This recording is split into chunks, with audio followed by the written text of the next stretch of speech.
नमस्कार। ये देखिए, ये जो आप बैकग्राउंड में देख रहे हैं ना, ये जेएनयू का है।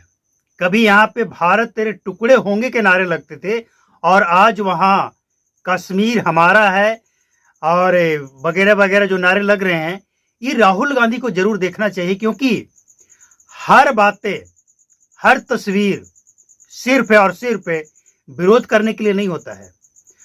आज जो लोग ये सोच रहे थे ना कि भारत में भी नेपाल जैसा होगा, उनको ये तस्वीर देखकर समझ में आ जाना चाहिए कि भारत आज वो भारत है जो राहुल गांधी की सोच से बहुत अलग है।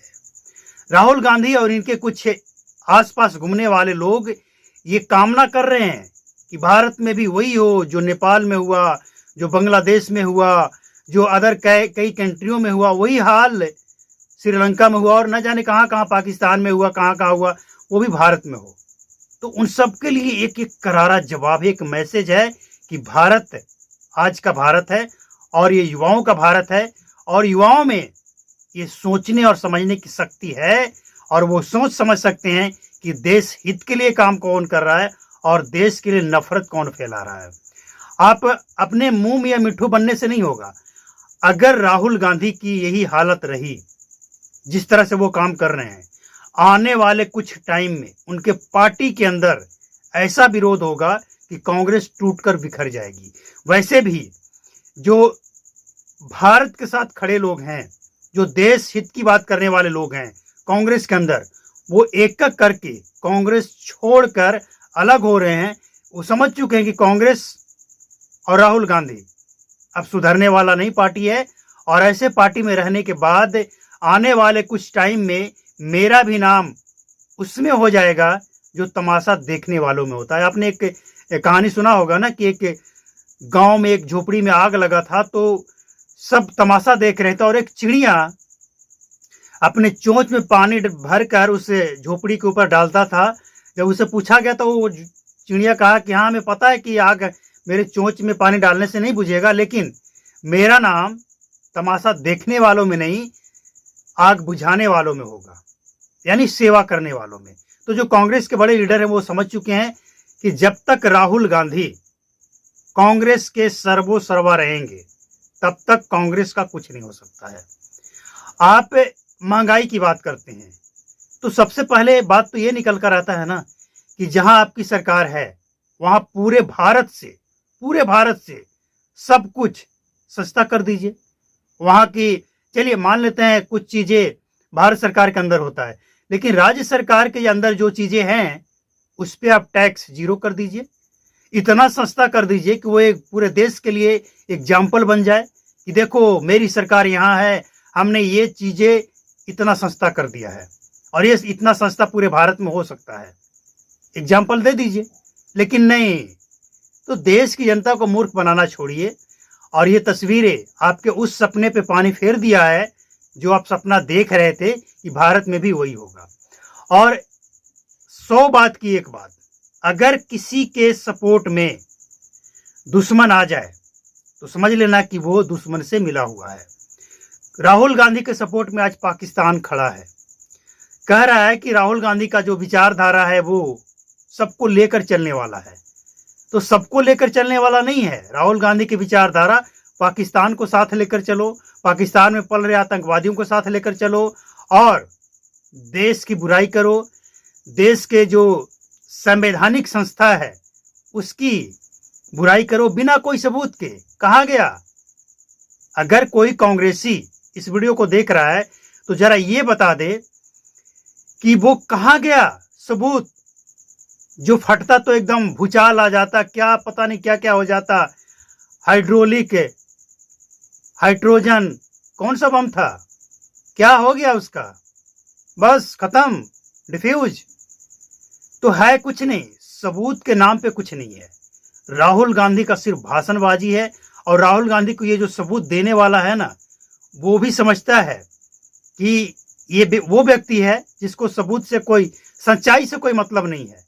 कुछ भी ज्ञान दे दो ये उस पर उछलने लगेगा, बाद में पीछे हट जाएंगे, हमें क्या और इसे क्या, सबको पता है। और इसीलिए राहुल गांधी को अब सीरियस होना पड़ेगा अगर कांग्रेस को बचाना है।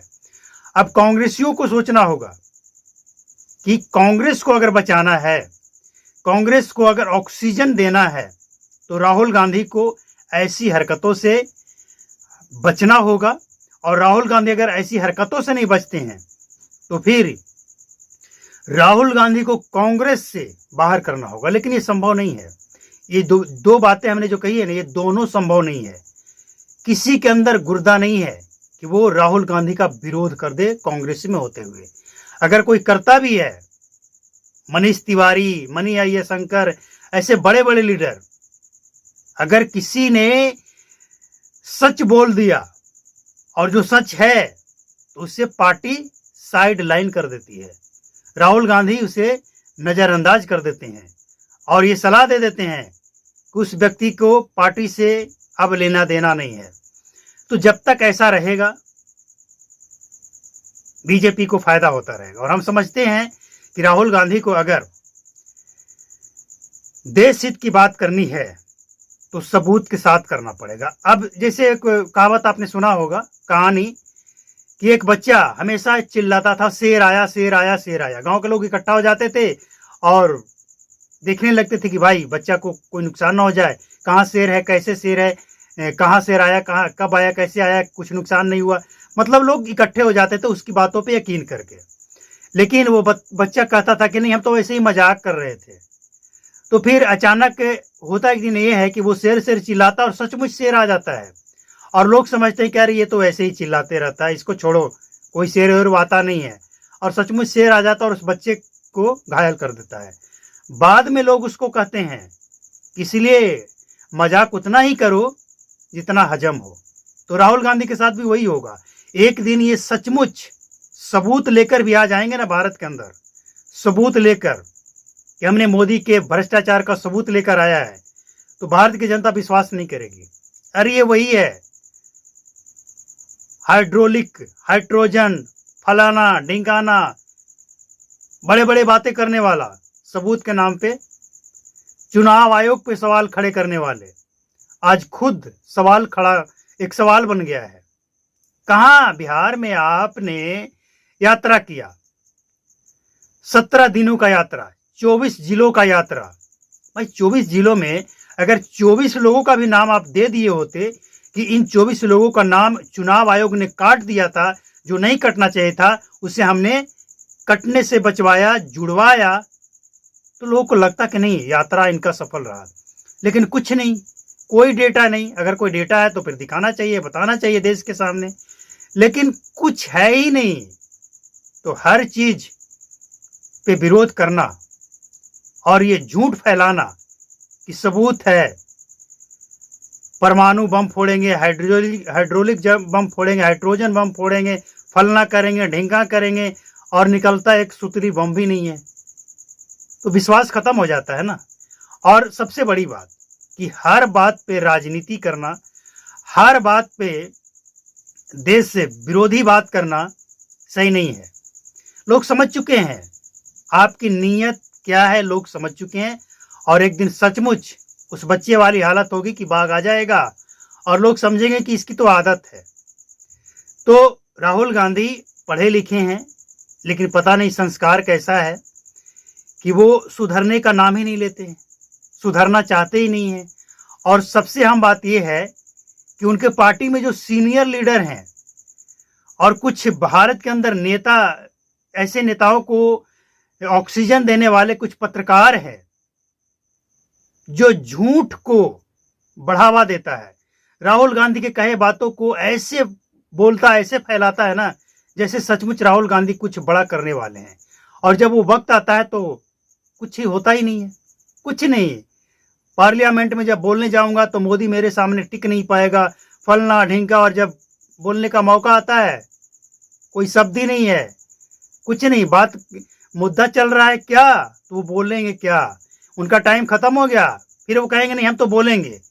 अरे भाई आपके पार्टी का टाइम खत्म हो गया, अब आपको वक्त नहीं मिलेगा, अब दूसरे पार्टी का टाइम है, तो नहीं हम तो बोलेंगे। माइक बंद क्यों कर दिया? क्योंकि टाइम खत्म हो गया भैया। देश के लोगों को ये सब पता होना चाहिए, और पता है। तो राहुल गांधी जिस टाइप के राजनीति कर रहे हैं ना भारत में, नेता प्रतिपक्ष पता नहीं कैसे बना दिया गया, किसकी सोच ऐसी रही होगी कांग्रेस के अंदर कि जो देश को सीरियस नहीं लेता, देश के नागरिकों को कुछ समझता नहीं है, वो नेता प्रतिपक्ष बनकर क्या बात करेगा, क्या समझेगा। तो राहुल गांधी के इन्हीं सब हरकतों से उनको पप्पू वगैरह और क्या क्या कहा जाता है, और जिसे प्रूफ देना है वो प्रूफ देकर बता दे कि राहुल गांधी नहीं, पप्पू वप्पू नहीं है, वो राहुल गांधी हैं और गांधी के विचारों पे चलने वाले हैं। उनके पास प्रूफ होता है, सबूत होता है, लाकर दिखा देना। हमने पिछले 10 मिनट में जितनी बातें कही है, कांग्रेस का कोई भी सीनियर लीडर, कोई भी कांग्रेसी, कोई भी चमचे, कोई भी पत्रकार इन तमाम बातों को झूठ साबित कर दे और मेरी बातों को झूठ साबित करके वो सच साबित कर दे कि राहुल गांधी भारत के अंदर जितनी बातें कहे हैं उनमें कोई सबूत उन्होंने दिया हो, अगर दिया हो तो दिखा दे। बिहार में क्या मिला, वो कहाँ गया बम जो वो फोड़ने वाले थे 17 सितंबर को, है कुछ नहीं। एक और कहावत है, कहेंगे तो लोग बुरा